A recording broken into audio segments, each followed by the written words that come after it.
And after that, the switch 2, this is the switch 2, NXOS 2, and copying the configuration. And after that, we can do it on the NXOS 3. This is the NXOS 3 copy. And in the NXOS 3, I'm going to copy it. And finally, NXOS 4. Now, let me to check the connectivity between the directly connected interfaces in this scenario. After that, we can continue the configuration. Let me start with the, for example, NXOS 4. I'm going to ping 10.141. This is the IP address of the switch 1. Yes, we have connectivity. Then ping 10.242. After some second, we will have connectivity. And then ping 10.343. And again, now we have connectivity. Now we can continue. This is the first important things that I wanted to show you. This is the first problem. We solved the first problem. And after that, we need to configure OSPF on this scenario. You know that if you, or some other method of routing, it's not important. Maybe you want to enable EIGRP, OSPF, or some other routing protocols. In this scenario, I'm going to configure OSPF in the RLOC space. In the, for example, between NXOS 4, NXOS 1, NXOS 2, and NXOS 3. But you know that for enabling OSPF, before using the router OSPF command, we need to enable the feature OSPF. Let me to show you another important things. Look at here, for example, in switch 1, I'm using this command, or maybe in switch 4, it's not all of switch is same. Switch 4, using this command, feature, okay, OSPF. Look at here. When I'm trying to enable the feature OSPF, we receive feature grace period is disabled. What does this mean? This means that you didn't enable the license for grace period. First, you should enable the license grace period to configuring the feature OSPF or some other routing protocols. And the command for enabling the grace period is the license grace period. You should first use this command, and after that you can configure LISP or you can configure OSPF. This is so important. And after that, let me copy this command on the switch 1, switch 2, and also switch 3. Now we can configure the OSPF for some other method of the routing. Okay, let me start with the configuration of the OSPF at the second step. This is the second step, okay? Configuring routing in RLOC space. You know that in the first steps, we configure the IP addressing, and also we remove the MAC address. Starting from the switch 1, now this is the switch 1, okay, XTR1. The configuration of OSPF in switch 1 is containing the, for example, the first license grace period, and then the next command is feature OSPF. You should first enable the feature OSPF. And after that, you know that for using the feature OSPF, you need the enterprise license, and we have this license. Because of that, we can continue the configuration with the router command, router OSPF, a tag. You can use the name of your company as a tag, or you can use a number. For example, I'm using router OSPF Arash, my company, okay? And after that, we can configure the router ID quad 1. Okay, and after that, we can configure OSPF on the interface ETH21. Interface ETH21 with the command of IP router OSPF Arash, my company name, and then area 0. This is the configuration of OSPF on the ETH21. And after that, we should configure OSPF on the interface loopback 0. That's it. This is the configuration of OSPF on the switch 1.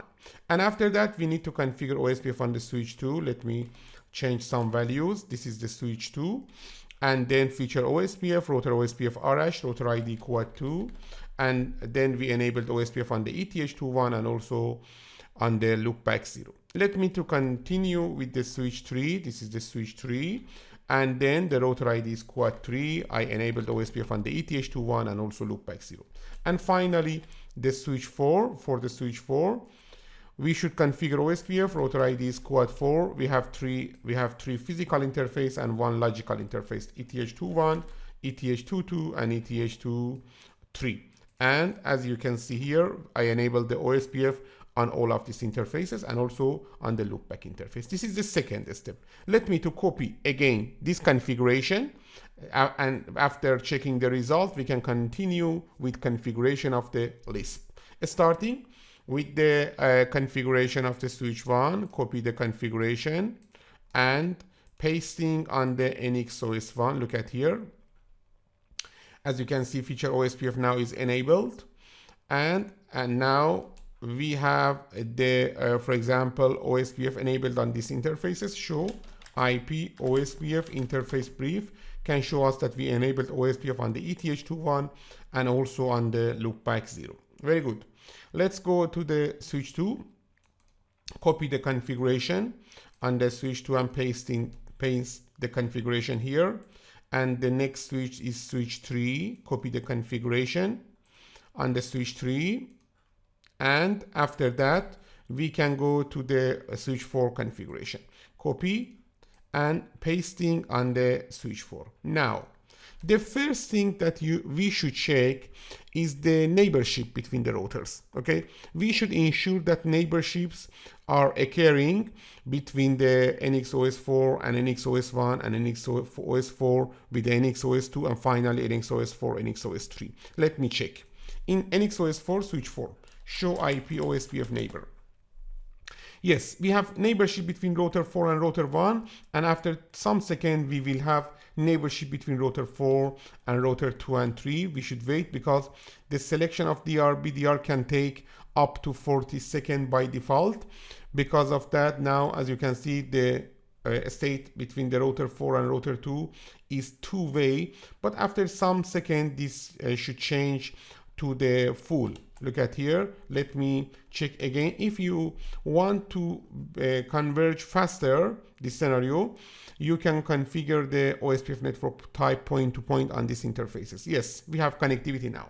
Let me check the routing table on switch 4. Show IP route received from the OSPF. We receive under switch 4 quad 1, quad 2, quad 3/32 with the intra OSPF, and this is okay, the OSPF Arash. And let me check the connectivity between loopback interfaces. Ping quad 1 with the source, for example, source of the quad 4. Ping quad 1, source quad 4, we have connectivity. And then ping quad 2 with the source of quad 4, we have connectivity. And finally, ping quad 3 with the source of quad 4. Look at here, we have connectivity. And this is the second step. At the third step, we need to configure the LISP, okay, overlay. Don't forget, the first thing that we should configure is the EID space in the NX-OS1, in the NX-OS2, and also NX-OS3, because I didn't configure the ETH22, okay? Very good. It's starting from the switch 1. This is switch 1. And then conf-d interface ETH22. The IP address of this interface is 192.168. For example, 11/24. Then first we should enable the routed port, no switch port. Then IP address configuration, and after that, no shutdown. That's it. And let's go to the switch 2. This is switch 1's configuration for ETH22. We have also switch 2. ETH22's IP address is 192.168.2.1. And finally, switch 3. Switch 3 interface ETH22's IP address is 192.168.3.1. This is the configuration of the ETH22 on the switch 1, switch 2, and switch 3. Let me to copy this configuration starting from the switch 1. This is switch 1. Yes, we configured it. And then switch 2. Let me to copy the configuration, copying, pasting on the switch 2, and finally the switch 3. After that, after configuring the 2.2 on all of the switch. Let me to configure the VPCs. VPC1, the IP address of VPC1 is 192.168.1.